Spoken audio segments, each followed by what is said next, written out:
Well, I'm excited to be joined now by the health director for the Chespercott Health District and a Cheshire parent, Maura Esposito. Welcome, Maura. Thank you for having me today, Jeff. This is a real honor. Absolutely. So there are a lot of questions about next year and what does it look like. Obviously, things are always changing, but can you give us the latest guidance on quarantining? I know a lot of our parents were concerned last year with their child would be in and out of schools. What will that look like this year? Well, this year it's going to be a little bit different. The CDC still recommends 14 days as the best method time-wise, but in the last year we were able to reduce that down to 10 days without getting tested, and then 7 days if you got tested on day 5. But the good thing about it is that there's plenty of places that can get that, and it's available, and we'll talk about that in a little bit. Awesome. So, I know the protocol that we used at the end of last year was when students were quarantined, they could test on day 5, return on day 8. What role does vaccination play in that for next year? At the end of the year, we were saying if you're vaccinated and asymptomatic, you can return right away. You don't have to be quarantined at all. Is that still the case? Right.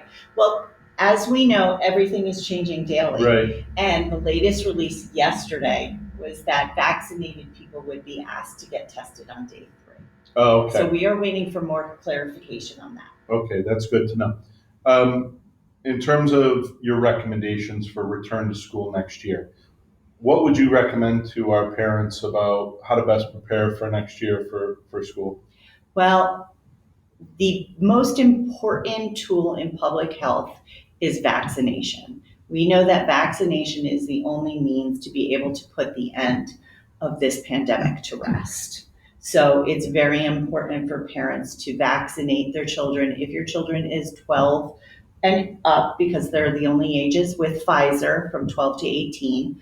But if they're unvaccinated, younger than 12, just keep having them wear their masks when they're out in public open spaces, and to use great public health mitigation strategies, trying to stay away from risky behaviors, playing outside, being outside is a much better choice.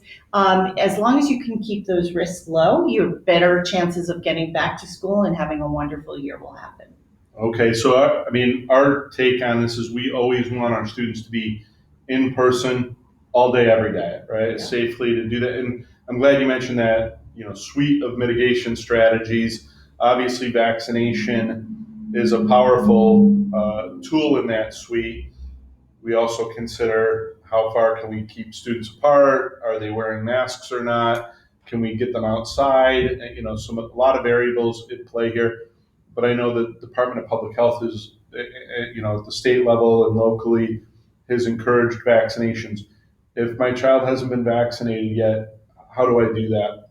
Well, right now, your vaccination is going to be, Chespercott is actually holding a back to school vaccination drive-through clinic this year.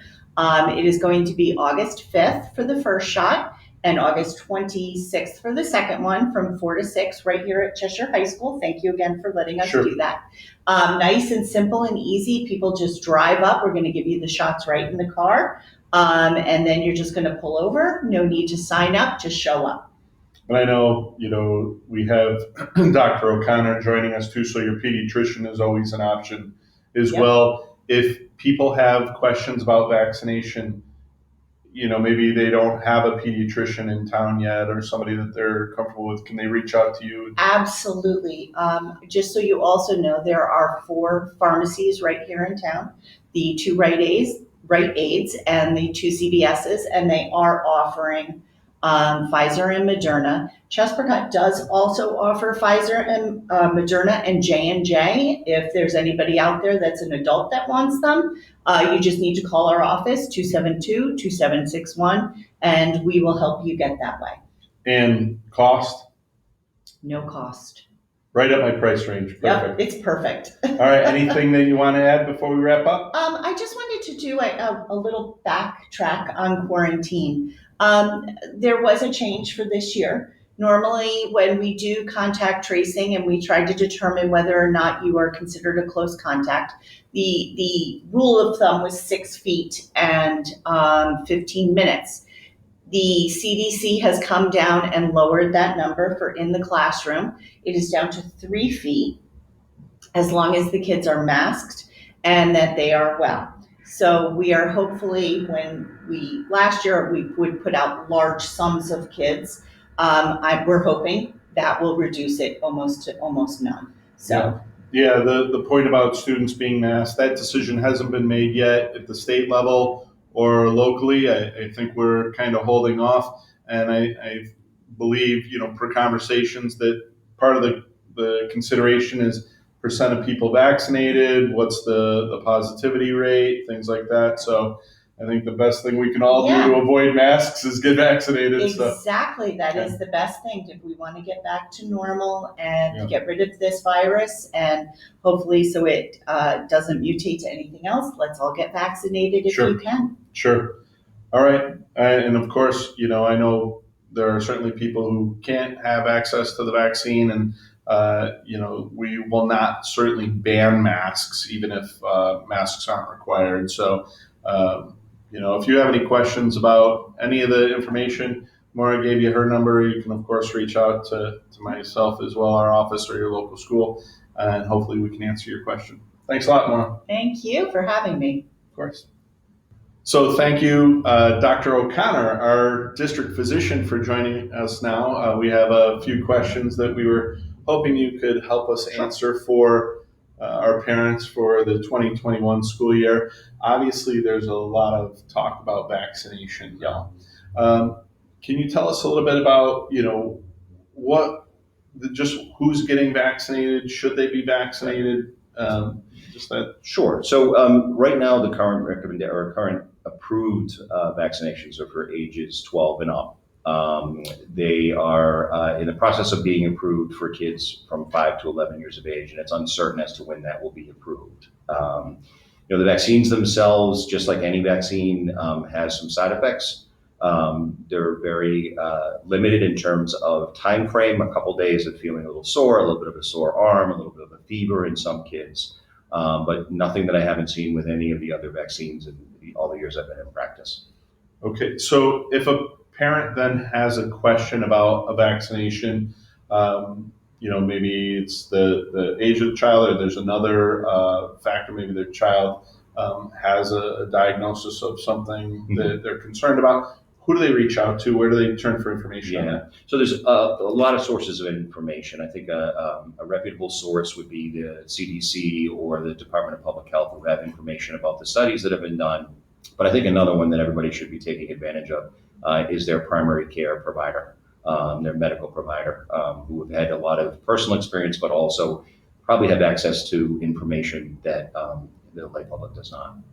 Okay, so shifting gears a little bit, masks have been in the news a lot. That there hasn't been an indication from the state if masks will be required for next school year or not. We still have some time to work through that. Thankfully, I think masks were a real critical component for us being in school every day, all day last year, and our students seem to manage it. Nobody loves masks, but what are you seeing in our masks safe for kids? Oh, absolutely. I have no concerns at all that there's any medical or physical harm or emotional harm with wearing the mask. I think everybody is tired of them, but I think it also serves a necessary purpose, which is to be able to end this sooner rather than later. Okay. And that's fine. Anything else you want to add, Doc? No, I can't think of anything right now, but I'm sure that we'll have more meetings as the fall goes on, because all of these suggestions are changing as time goes by. Well, thank you again for joining us. Anytime. All right, I'm excited to be joined by our Director of Nursing for the Cheshire Public School System and also a parent, Miss Nancy Stanton. Welcome. Thanks. So obviously there's new guidance around quarantining as it relates to vaccination. We heard Maura talk a little bit about that. Can you give us an update on how you see it playing out for our schools and even sports and music? So the guidance at this time is if a child is fully vaccinated against COVID, they will not need to quarantine unless they become symptomatic. So for attending school, participating in sports, practices and games, band, anything like that, they can fully participate if exposed, as long as they remain asymptomatic. Well, that's a huge change for athletics and for music for 21-22. If my child's been vaccinated, how do I go about notifying the school nurse? Great question.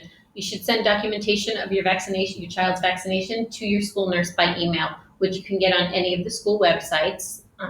We do need to receive that documentation in order for a child to be considered fully vaccinated for the schools. So even if your child came to one of our clinics that we ran through the schools, we need that copy of their documentation in order to make the quarantining decisions based on their vaccination. Thank you. So I know that the question is if I'm more comfortable dropping it off at the office, that's fine too. We are limiting non-essential school visitors again at the start of the school year. So that's our current plan. So, if you are interested and you feel like I'd rather drop it off than email it, that's okay. We're just going to ask you to leave it at the office, and that's a great way to document that your child's been vaccinated. All right. Thank you very much, Nancy. Thank you.